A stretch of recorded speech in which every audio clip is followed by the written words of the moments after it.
మంచి లేదు, మడి లేదు, ఏది లేదు. ఎప్పుడు ఇంకా ఐ డోంట్ సే యాక్చువల్లీ ఇలాంటి మాట్లాడేవారు. ఫిజికల్ రిలేషన్ తప్ప ఆడది దేనికి పనికిరాదా? ఒక సమ్ పర్సన్ రిలేషన్ లోకి రావడం, ప్రపోజ్ చేయడం, ఓకే అవ్వడం వల్ల అతనికి ఈగో క్లాష్ చేస్తుంది. నన్ను సెల్ఫ్ గా ఉండదు అంటాడు. అతను ఎవరు మనకి చెప్పడానికి? నీకు అంత కష్టమైతే కనుక మగాళ్ళ మొహమే చూడొద్దు, కళ్ళజోళ్ళు పెట్టుకుని తిరుగు, పెళ్ళి అనేటటువంటిది వద్దు. ఎంత ఒత్తిడి పెట్టినా కూడా ఏ పెళ్లి చేసుకోవద్దు, జీవితాంతం ఒకలాగే ఉండదు. లీలెన్స్ తీసుకోవడం, చేయి వేయాలనుకోవడం, ఒప్పుకోకపోతే మాత్రం ఎమోషనల్ గా బ్లాక్ మెయిల్ చేయడం, నా పాస్ట్ గురించి ఒక చిల్లర్ గా మాట్లాడడం. మ్యారేజ్ అయిపోయిందండి, ఎంగేజ్మెంట్ అయిందా? ఎంగేజ్మెంట్ అది కూర్చోబెట్టి ఇది అంటారు కదా, అక్షింతలు వేసాం మా అమ్మాయి అనిపించుకున్నాం అని ఏదో సోది చెప్తారు చూడండి. So very nonsense. మగవాళ్ళంతా రూల్స్ పెట్టడానికి ఉంటే మేము పాటించడానికి ఉండాలా? వాడికి మహా డోంట్ సే పిచ్చి. పెళ్లి పెళ్లి పెళ్లి అని మీరు చెప్తారు కదా, కలిసి ఉండాలి, పెళ్లి అవ్వాలి అని. సో వాళ్ళందరూ కలిసి ఉంటారా హ్యాపీగా? ఖచ్చితంగా ఇది సొల్యూషన్ కాబట్టి మీరు కలిసి ఉండండి, 100% గ్యారంటీ, అందమైన జీవితం, ఈమెయిల్ కొట్టిన ప్రతి వాళ్ళని కలిపేస్తాం అని మేము అనట్లేదు. ఒక కుటుంబాన్ని కాపాడుకోండి, ఒక బంధాన్ని కాపాడుకోండి, ఒక పెళ్లిని కాపాడుకోండి, వ్యవస్థను కాపాడుకోండి అని చెప్పి ఇప్పుడు అప్పుడు నేను చనిపోయే ముందు కూడా నేను అదే మాట అంటాను. అందులో డౌట్ లేదు.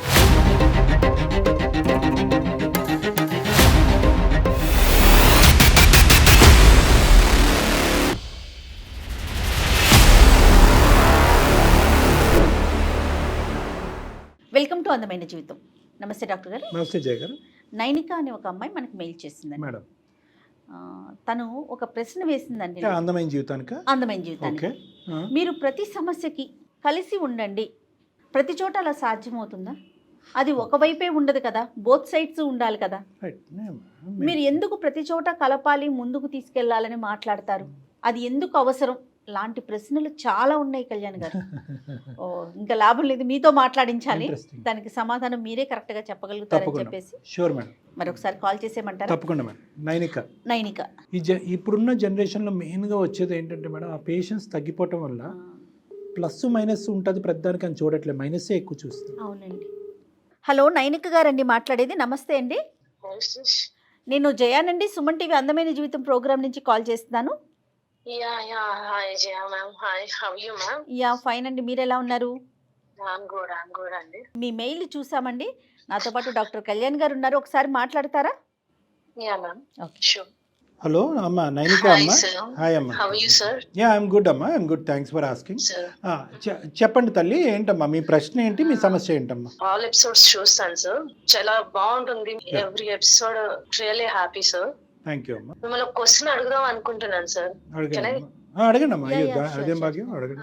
మ్యారేజ్ లైఫ్ పట్ల మీ ఒపీనియన్ ఏంటండి? ఇద్దరు మధ్యరాత్రిలో లేపి అడిగినా కూడా పెళ్ళి అనేటటువంటి బంధం గురించి, కుటుంబం అనేటటువంటి వ్యవస్థ గురించి, మన కల్చర్ గురించి ఎప్పుడు కూడా నేను పాజిటివ్గానే మాట్లాడతాను. కానీ నేను యూజువల్గా నా క్లినిక్లో అద్భుతమైనటువంటి సంఘటనలు ఏమి విన్న కదమ్మా. చాలా బాధాకరమైనటువంటి పరిస్థితుల్లో, దిక్కుతోచినటువంటి పరిస్థితుల్లో, సమస్యకి పరిష్కారం లేనటువంటి పరిస్థితుల్లోనే చాలామంది నా దగ్గరికి వస్తారు.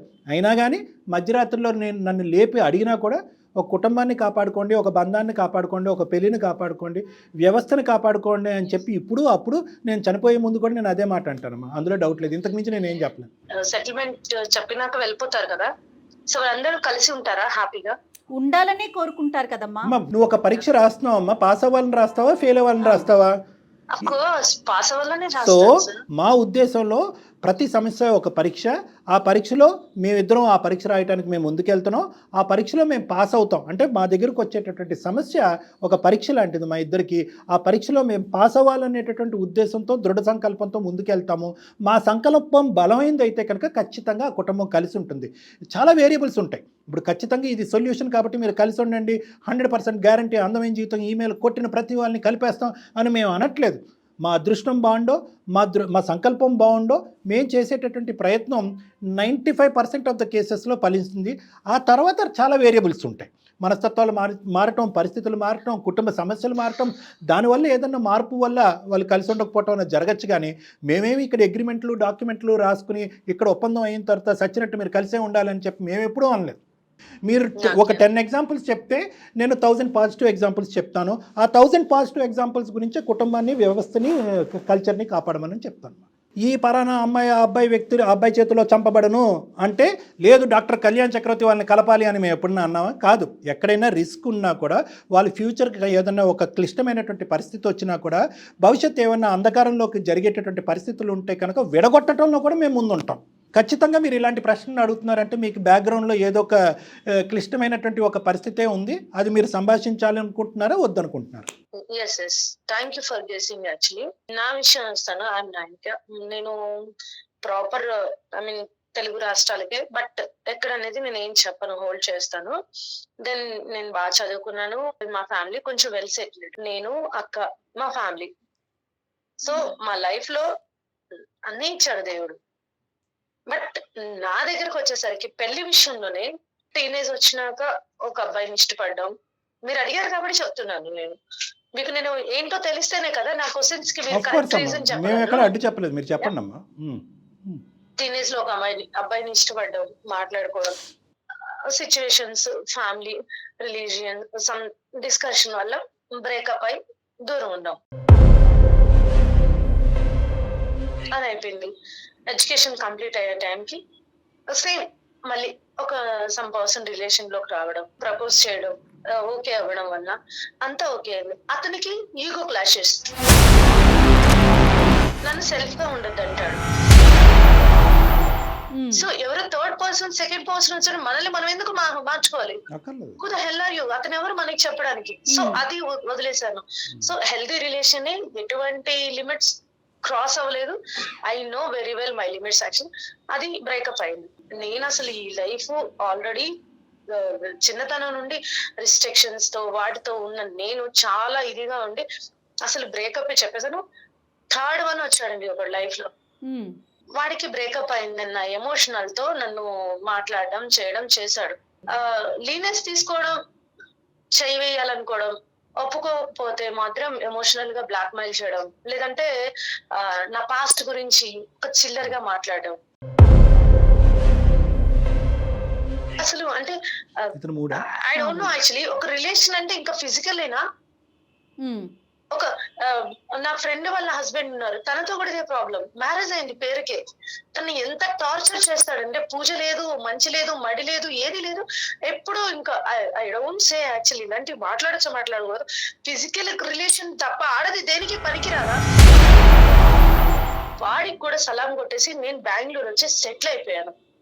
నా జాబ్ నేను చేసుకున్నా. మమ్మీ వాళ్ళు పెళ్లి చూపులు అంటే ఇంట్రెస్ట్ లేదమ్మా తల్లి, మీకు ఒక నమస్కారం, నేను అసలు పెళ్లే చేసుకోనంటే నేను చస్తాము బతుకుతామంటే టార్చర్ పెడితే పెళ్లికి ఒప్పుకున్నాను. పెళ్లి చూపులైన ఏదో చీర పెట్టేశారు, మా అమ్మాయి నక్షంతలు వేశారు, అంతే. ఇంకో టార్చర్, జాబ్ చేయకూడదు, అమ్మ నాన్నని చూసుకోవాలి.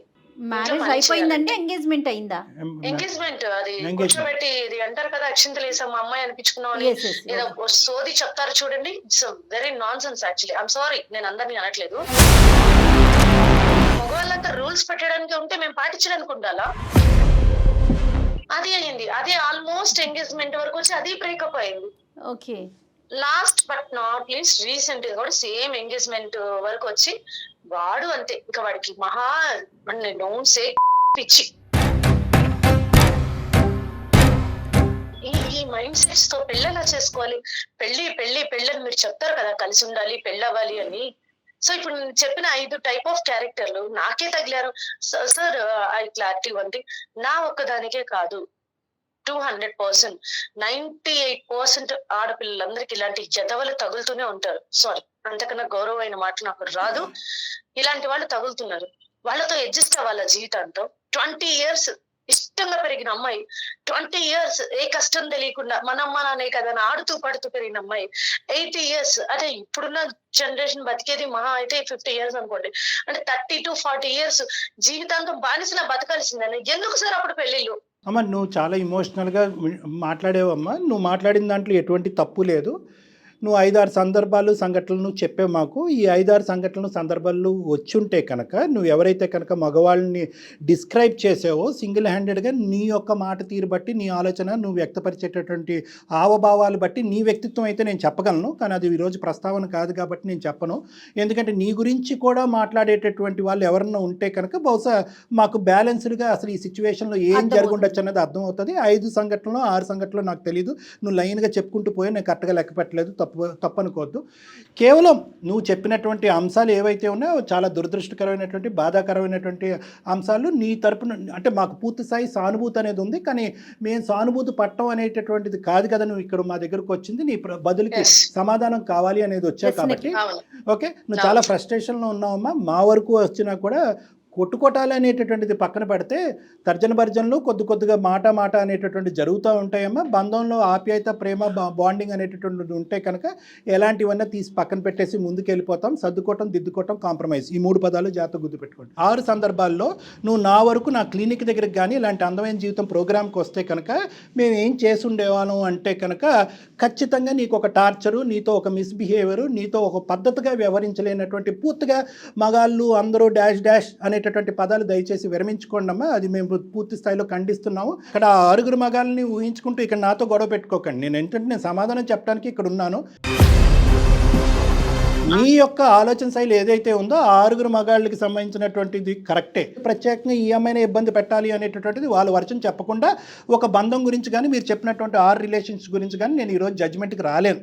అది యాదృచ్ఛికం అవ్వచ్చు, దురదృష్టం అవ్వచ్చు, మీ యొక్క మెంటాలిటీ అయి ఉండొచ్చు, మీ అదృష్టం బాగాలేక అలాంటి వాళ్ళే వచ్చి ఉండొచ్చు. I'm sorry to say. ఇంకొక 10 మంది అంశాలు కూడా మీరు ఈరోజు తీసుకొచ్చినా కూడా అయినా కానీ నేను పెళ్ళిని సమర్థిస్తాను, బంధాన్ని సమర్థిస్తాను. కానీ ఇందాక కూడా నేను వేరే అంశంలో కూడా చెప్పాను, కలిపుంచటం ఒక్కటే మా ధ్యేయం కాదు, మా ఆలోచన కాదు, మా కర్తవ్యం కాదు.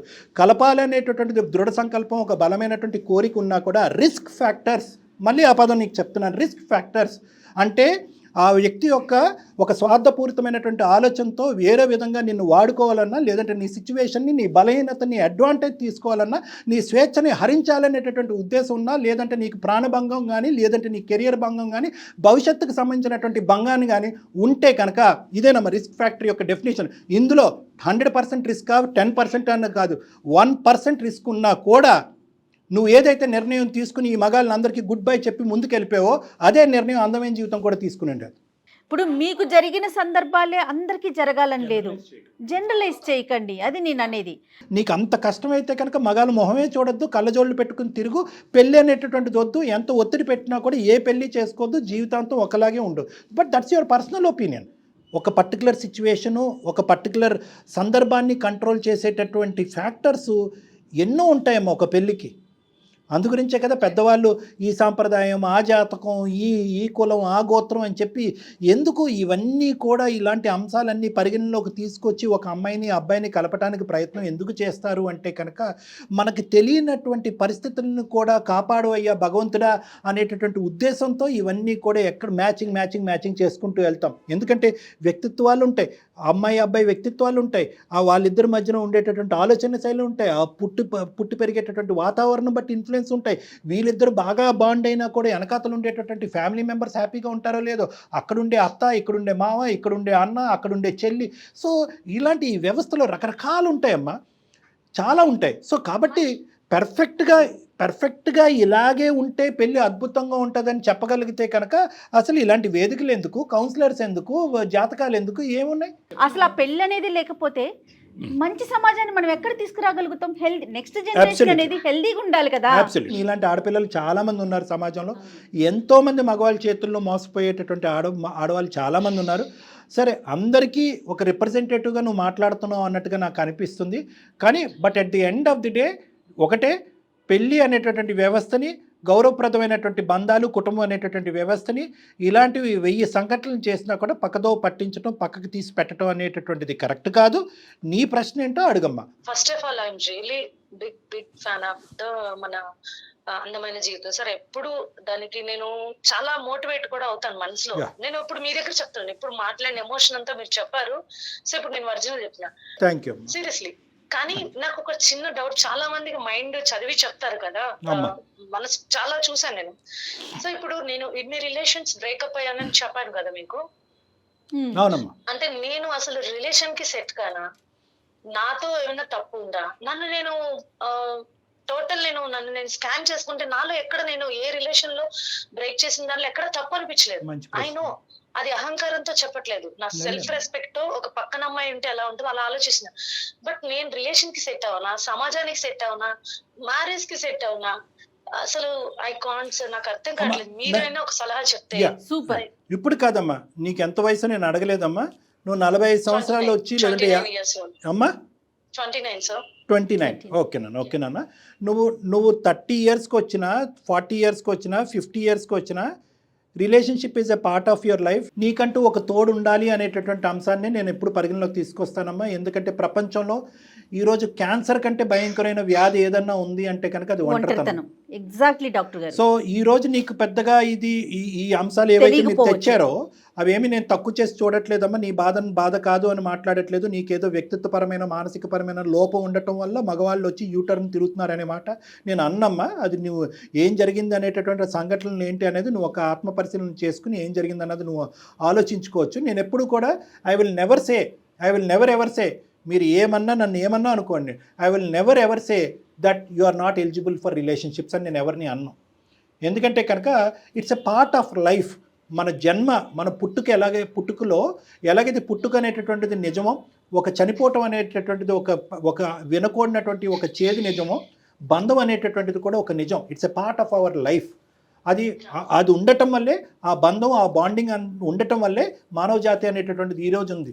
అందరూ కూడా ఇలా రిలేషన్షిప్స్కి ఇసుకి వేసారిపోతాయి కనుక ఎప్పుడో కూడా కరోనా కూడా రాక్కర్లేకుండా, ఇంకో కరోనా వైరస్ రాక్కర్లేకుండా, అవసరం లేకుండా, ఒక భూకంపం సునామీ రాక్కర్లేకుండా మొత్తం భూప్రపంచం అంతా కూడా మానవ జాతం అంతా కూడా కడిగి పట్టిపోతుంది. మనం చెప్పుకోవటానికి మనకంటూ ఒక ఫ్యామిలీ ఉండదండి. చూడండి, నాకు ఒక అక్క, ఒక అమ్మ, ఒక నాన్న, ఒక పిన్ని, ఒక బాబాయ్, ఇదంతా ఫ్యామిలీతోనే వస్తుంది నైనా. అందులో అసలు డౌట్ లేదు. But that is a rule and responsibility అమ్మా. మనందరికీ ఏంటంటే ఈ మానవ జాతిని కంటిన్యూ చేయటం గురించి, ఈ బంధాలను కంటిన్యూ చేయటం గురించి, ఇందులో ఉండేటటువంటి ప్యూరిటీని వెతుక్కు పట్టుకోవటం గురించి మనం అందరం ప్రయత్నం చేయాలి. మీ ఇండివిజువల్ ఎగ్జాంపుల్స్ నేను ఇందాక చెప్పినట్టుగా అవి చాలా దురదృష్టకరమైనటువంటి ఎగ్జాంపుల్స్, బాధాకరమైనటువంటి examples. Now let me tell you, నేను రిలేషన్షిప్కి నాట్ ఎలిజిబుల్లా అంటే కనుక నో, ఐ డోంట్ అగ్రీ. నేనేంటంటే ఈరోజు మీరు ఫస్ట్ ఆఫ్ ఆల్ ఒక కూల్ స్టేట్లోకి వెళ్ళాలమ్మా. నీకు 29 ఇయర్స్, ఆల్రెడీ 6 రిలేషన్షిప్స్. కొంతమంది పెద్దవాళ్ళు చూస్తే కనుక కొంతమంది నువ్వుగా వెళ్ళి ఎంచుకున్నటువంటి ఉన్నాయి. కొంతమంది నువ్వు వద్దనుకున్నా కూడా బలవంతంగా నీ జీవితంలో దూరినటువంటి కొంతమంది ఉన్నారు. నేనేమంటున్నానంటే you need a cool face and a break. నీకు ఒక బ్రేక్ కావాలి ఫస్ట్. ఇలాగ బ్యాక్ టు బ్యాక్ ఒకరు వెళ్ళిపోయిన తర్వాత ఇంకోటి ఎవరు వచ్చినా, భగవంతుడు దిగి వచ్చినా కూడా ప్రస్తుతానికి మీరు మెంటల్గా ప్రిపేర్డ్గా లేకపోతే మీ ఆలోచన శక్తి మళ్ళీ మీరు బలపరుచుకుని మళ్ళీ ఒక ఇండివిజువల్ స్థాయి వరకు వచ్చేంత వరకు ఎటువంటి బంధం, ఎటువంటి రిలేషన్షిప్, ఎటువంటి ఫ్రెండ్షిప్, ఇన్ఫ్యాక్ట్ అంతవరకు కూడా వెళ్తాను. ఏది వచ్చినా కూడా దయచేసి తాత్కాలికంగా తలుపులేయండి దాని మీద. ఎందుకు నేను అంటున్నానంటే ఫస్ట్ అసలు మిమ్మల్ని మీరు కూల్ డౌన్ అవ్వాలి. మీరు ఉండేటటువంటి స్టేట్ ఆఫ్ మైండ్లోంచి మీరు బయటకు రావాలి. మీరు ఉండే డిప్రెస్డ్ స్టేట్ ఆఫ్ మైండ్లోంచి మీరు బయటకు రావాలి. ఎందుకంటే ఈ డిప్రెషన్ అనేది ఒక మాస్క్. మీ జడ్జ్మెంట్ని అది డామినేట్ చేస్తుంది. రేపొద్దున వచ్చేటటువంటి వ్యక్తి ఎవరైనా, ఇప్పుడు కాకపోతే 4 ఇయర్స్ తర్వాత ఇలా బ్యాక్ టు బ్యాక్ ఒక్కొక్క ఎపిసోడ్ వెళ్ళిపోతూ ఉంటే ఏమవుతుందంటే మీ జడ్జ్మెంట్ మీద మీకు ఉండేటటువంటి సెల్ఫ్ కాన్ఫిడెన్స్ అనేది చచ్చిపోతూ ఉంటుంది. ఆ సెల్ఫ్ కాన్ఫిడెన్స్ పోవటం వల్ల ఒక డిప్రెషన్లోకి వెళ్తారు. ఆ డిప్రెషన్ అనేటటువంటి ముసుగులో ఏంటంటే అరే ఈ నెక్స్ట్ ఛాన్స్ ఎవరైతే ఈ వ్యక్తి వస్తున్నాడో వీడు ఖచ్చితంగా కరెక్ట్ అయ్యి ఉంటాడు, వీడు నా బంగారం అంటున్నాడు, నిన్ను పూల్లో పెట్టి చూసుకుంటానంటున్నాడు, నువ్వు పని చేయక్కర్లేదు ఇంట్లోనే కూర్చో అంటున్నాడు, లేదంటే పని చేయాలంటే ఎక్కడికన్నా అన్ని విధాలుగా నాకు స్వేచ్ఛ ఇచ్చినవాడు వీడే కరెక్ట్ అనిపిస్తారు. ఆ డిప్రెషన్లో ఆ జడ్జిమెంట్ పోగొట్టుకుని ఆ వ్యక్తి ఎవరైతే వచ్చాడో ఆ వ్యక్తిని కరెక్ట్గా జడ్జ్ చేయకుండా చాలామంది ఆ పప్పులో కాలేసినటువంటి ఆడపిల్లలు పదే ఈ విధంగా మోసపోతూ ఉంటారు. సో నేనేమంటున్నానంటే మీకు you are eligible, but you need to take a break. మీరు ఒక బ్రేక్ చేసుకోండి. ఈ బ్రేక్లో మీరు ఆత్మ పరిశీలన చేసుకోండి. అవతల వాళ్ళు ఎలా తప్పయ్యారు అన్నటువంటిది చెప్పడం, అలా ఒక ఏలెత్తి చూపెట్టడం చాలా ఈజీ అమ్మ. ఇంకో విధంగా అనుకోకండి. ఒక వేలు అటువైపు చూస్తే ఒక 4 వేలు మన వైపు తిరిగి ఉన్నాయి. ఒకసారి ఆత్మ పరిశీలన చేసుకోండి. ఎక్కడ నా జడ్జిమెంట్ తప్పు అనేటటువంటిది ఒకటే కాకుండానే నా మాట్లాడే విధానం, నేను ఆలోచించే విధానం, నేను ఏదైనా నెగిటివ్ అప్రోచ్లోకి వెళ్తున్నానా ప్రతి రిలేషన్లో, ఒక అనుమానాస్పదంగా వెళ్తున్నానా, గత స్మృతులతో ఇంతకుముందు ఉండేటటువంటి ఆ రిలేషన్షిప్కి సంబంధించినటువంటి జ్ఞాపకాలతో కొంత దాంట్లో ప్రవేశిస్తున్నానా, ఆ విధంగా ఆ వ్యక్తిని కూడా ట్రీట్ చేస్తున్నానా, ఆ విధంగా ఆ వ్యక్తిని అనుమానిస్తున్నానా, అనుకున్నటువంటి మాటలు ఏమన్నా అంటున్నానా, లేదంటే ముక్కుసూటుగా మాట్లాడుతున్నానా, మనసులో ఉండేటటువంటి భావాన్ని మొహం మీద విసిరి కొట్టేటటువంటి విధంగా మాట్లాడుతున్నానా, అంటే మీరు అని అనట్లేదమ్మా, ఇలాంటివి మీ వ్యక్తిత్వపరమైనటువంటి ఏమన్నా లోపాల వల్ల కొన్ని సంబంధాలు ఈ విధంగా అవుతున్నాయా అనేటటువంటి అన్నీ అనట్లేదు, కొన్ని ఇలా అవుతున్నాయి అన్నది ఆలోచించుకోండి. సో నేనేమంటున్నానంటే ఫస్ట్ డిప్రెషన్ అనేటటువంటిది క్లియర్ అవ్వాలి. నెంబర్ 2, మీరంటూ ఒక బ్రేక్ తీసుకోవాలి. ఈ బ్రేక్లో మీ అదర్ యాక్టివిటీస్ ఏమన్నా మీ ఉంటే కనుక, హాబీస్ కానీ, ఇంకేమన్నా హెల్త్ పరమైనటువంటి అంశాలు కానీ, కెరియర్ పరమైనటువంటి అంశాలు కానీ, 29 ఇయర్స్ మీరు చదువుపరమైనటువంటి అంశాలు కానీ, వీటన్నిటి మీద ఫోకస్ పెట్టండి. మ్యారేజ్ అనేటటువంటిది, రిలేషన్షిప్ అనేటటువంటిది తీసి పక్కన పెట్టండి. ఆత్మ పరిశీలన చేసుకోండి, వ్యక్తిత్వాన్ని ఇంప్రూవ్ చేసుకోండి. అప్పుడు మీరు కరెక్ట్గా ముందుకెళ్ళండి. కరెక్ట్ అయినటువంటి వ్యక్తిని మీరు జడ్జ్ చేయగలరు, కరెక్ట్ అయినటువంటి వ్యక్తి మీ జీవితంలో ప్రవేశిస్తాడు. ఇప్పటికీ నాకు 200% నమ్మకం ఉందమ్మా, బికాజ్ యూఆర్ జస్ట్ 29. కూల్ అయ్యావా? కొంచెం ఓకే సార్, కూల్ అని కాదు, మమ్మీ వాళ్ళు కూడా ఇదే చెప్తారు, కానీ ఏమంటారు, మీరు చెప్తే అది బాగుంది, ఇంటి వాళ్ళు చెప్తే ఏదోలా ఉంది, బట్ కానీ నేను ట్రై చేస్తాను. బట్ ఎవరి మీద నాకేం విరక్తి లేదు. బట్ ఐఎమ్ సారీ, మీ అభిమానం అయి ఉండి ఇలా క్వశ్చన్ చేసినందుకు ఫస్ట్ అయ్యో అట్లా రైట్ అమ్మా, కానీ నేను ఏమంటున్నానంటే పదజాలంలో జాగ్రత్తగా ఉండండి అంటున్నాను, వాడే పదాలతో జాగ్రత్త అని అంటున్నాను. చాలా ఇబ్బంది పడే అమ్మాయిలకి ఒక ఆన్సర్ కోసం నేను ఇలా చేశాను. నేను డైలమాలో ఉన్నాను. ఐ నో, చాలా రిలీఫ్ వచ్చింది నాకు. ఓకే సార్, మీరు చెప్పిన ప్రతి ఒక్కటి నేను తీసుకుంటాను. థ్యాంక్ యూ అమ్మా. కూల్ గా ఉంటాను, నోరు కంట్రోల్లో పెట్టుకుంటాను. అది కంట్రోల్ కాదమ్మా, కొద్దిగా ఏమన్నా ఇమోషన్స్ ఉంటే కనుక ఇమోషన్ కంట్రోల్, యాంగర్ మేనేజ్మెంట్ ఎలాగన్నదో ఆలోచించు. ఒక మాతో మాట్లాడటం గురించే మాట్లాడలేదండి, జనరల్ వేలో చెప్తా ఉన్నారు అంతే. ఓకే మ్యామ్, రైట్ అండి, all the best. Thank you. నా లైఫ్ లో ఏ గుడ్ ఉన్నా మీతోనే షేర్ చేసుకున్నాను. ష్యూర్ గా, డెఫినెట్ గా. Today you both of make my day, sir. Thank you so much once. Thank you. All the best. Namaste. Thank you ma'am. Bye. Thank you. Bye. Fire చాలా అంటే తను ఎక్కడైతే face చేసిందో ఆ problems ని మొత్తాన్ని ఊహించేసుకుంటోంది. తనకి ఎట్లా అనిపించేసిందంటే, నేను ఇన్ని ఫేస్ చేస్తా ఉన్నా, మీరు అందమైన జీవితం అందరిని ఎలా కలిపేస్తున్నారు అని ఒక క్వశ్చన్ అడిగేసింది. అమ్మ నా దగ్గరికి నిజంగా మీరు నమ్మరు జయ గారు, అమ్మాయి నైనిక లాంటి వాళ్ళు బంధం అనే పదం వాడితేనే, ఫ్యామిలీ అనే పదం వాడితే, కుటుంబం అనే పదం వాడితే, రిలేషన్షిప్ అనే పదం వాడితే, పెళ్ళి మ్యారేజ్ అనే పదం వాడితే కనుక అబ్బా అదేంటంటో అదేదో ఒక మాట అన్నట్టుగా ఒక విరక్తి వచ్చేస్తామట. ఎందుకంటే కనుక వాళ్ళకి ఆ పదాల చుట్టూరు వెనకతలున్న వాళ్ళ హిస్టరీని ఊహించుకొని ఇంక ఎవరి జీవితంలో ఆ పదాలు అన్నా కూడా అందరిది అది ఈక్వేట్ చేసుకుని జనరలైజ్ చేసుకుంటా ఉంటారు. అది వాళ్ళకున్న ఇండివిజువల్ పరిస్థితి.